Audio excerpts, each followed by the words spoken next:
जी और यहाँ आए हुए सभी योग साधक बंधुगण बहनों, मैं तो स्वामी जी का दर्शन करने आया था। पहले तो मुझे जानकारी नहीं थी कि आप यहाँ हैं नहीं हैं, और जानकारी के अभाव में यहाँ आने वाला नहीं था। लेकिन जब मैं योग विद्यापीठ गया, पतंजलि विद्यापीठ गया, वहाँ आदरणीय आचार्य जी से भेंट हुई। उन्होंने कहा कि नहीं, आप यहाँ विद्यमान हैं तो आपके दर्शन करने के लोभ को संवरण मैं नहीं कर सका, और इसलिए मैं आपका दर्शन करने आया। और मुझे जानकारी है कि आपसे योग के माध्यम से शारीरिक और मानसिक दोनों दृष्टि से सकारात्मकता की तरफ चलने की प्रक्रिया को तेज करने के लिए यहाँ लोग आते हैं, और दोनों चीज स्वाभाविक रूप से होती है। ये योग के द्वारा, आसन के द्वारा शारीरिक क्षमता में विकास होता है, और विभिन्न कार्यक्रमों के माध्यम से मानसिक विकास भी होता है, आध्यात्मिक विकास भी होता है, मन का विस्तार होता है, आत्मा का विस्तार होता है, और स्वाभाविक रूप से सर्व आत्मत्व बने इस प्रकार की मानसिकता का निर्माण होता है।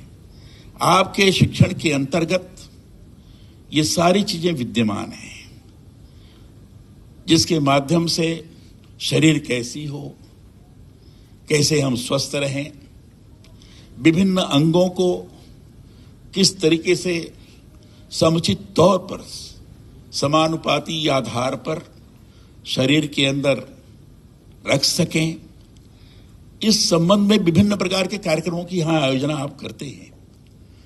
लेकिन साथ ही साथ हमारा मानसिक विकास कैसा हो, हमारा चिंतन कैसा हो, हमारी सोच कैसी हो, हमारे आत्मा की दृष्टि कैसी हो, ये आपके आचरण व्यवहार और बाद में जो मार्गदर्शन होता है उसके माध्यम से प्राप्त होता है। तो शारीरिक और आध्यात्मिक, भौतिक और आध्यात्मिक दोनों के विकास का समन्वित स्वरूप आपके माध्यम से सबको प्राप्त होता है। इससे बढ़कर की चीज और क्या हो सकती है? और इसी का परिणाम है कि पूरे देश भर में कोने कोने से लोग यहां आते हैं, और पूरे विश्व भर में केवल आपके इसी प्रकार के मार्गदर्शन के आधार पर केवल ये कहा जाता है कि योग सिखा रहे हैं। योग सिखा माने क्या? योग सिखा रहे हैं, योग माने भौतिक और आध्यात्मिक दोनों दृष्टि से विकास की प्रक्रिया तेज हो। यही है जता निश्चय ससिद्धि सधर्म, ऐसा बोलते हैं। जहां अध्यात्म और भौतिक दोनों चीज का समन्वित रूप से विकास हो, वही हमारी संस्कृति है, वही हमारा धर्म है। और इसको अपने आचरण व्यवहार के माध्यम से, मार्गदर्शन के माध्यम से केवल हिंदुस्तान में ही नहीं, पूरी दुनिया भर में भारतीय धर्म क्या है, भारतीयता क्या है, भारतीय संस्कृति क्या है, सनातन धर्म क्या है, अपने इसी अभूतपूर्व आचरण व्यवहार, अपनी दृष्टि, अपनी दूरदृष्टि, विजन, इसके माध्यम से दुनिया के देशों को अपने तरफ आकर्षित करने का महत्वपूर्ण कार्य किया है, जिसका परिणाम हुआ कि संयुक्त राष्ट्र संघ ने इस बात को स्वीकार किया कि आध्यात्मिक और भौतिक दृष्टि से अगर विकसित होना है, अपने शरीर का भी विकास करना है, समाज का भी विकास करना है, तो योग को अपने जीवन में अपनाना पड़ेगा। और उसके माध्यम से 21 जून अंतर्राष्ट्रीय योग दिवस के रूप में मनाया गया, जो भारत की सबसे बड़ी उपलब्धि है। और इसमें एकमेव व्यक्तित्व को अगर श्रेय जाता है तो पूज्य स्वामी रामदेव जी को जाता है।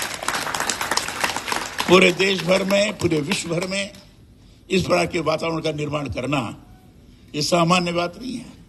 और उस वातावरण को संकलित करते हुए एक भारत के व्यक्तित्व ने, भारतीय नेता ने, भारतीय प्रधानमंत्री ने संयुक्त राष्ट्र संघ में इस चीज को इस ढंग से प्रस्तुत किया कि दुनिया के लोगों को स्वीकार करना पड़ा बाध्य होकर कि हाँ, हमें योग सीखना चाहिए, पूरे विश्व भर में अपनाना चाहिए।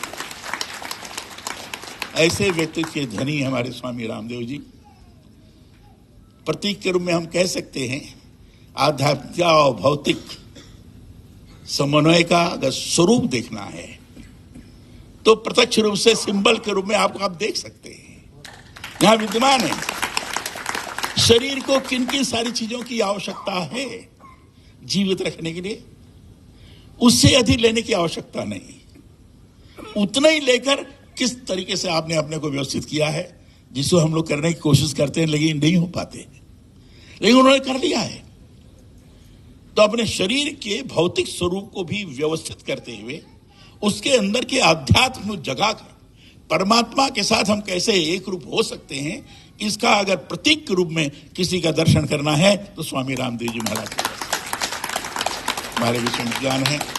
मैं तो आपका दर्शन करने आया था, आपका आशीर्वाद प्राप्त करने आया था, लेकिन आपने मुझे कुछ बोलने के लिए कहा।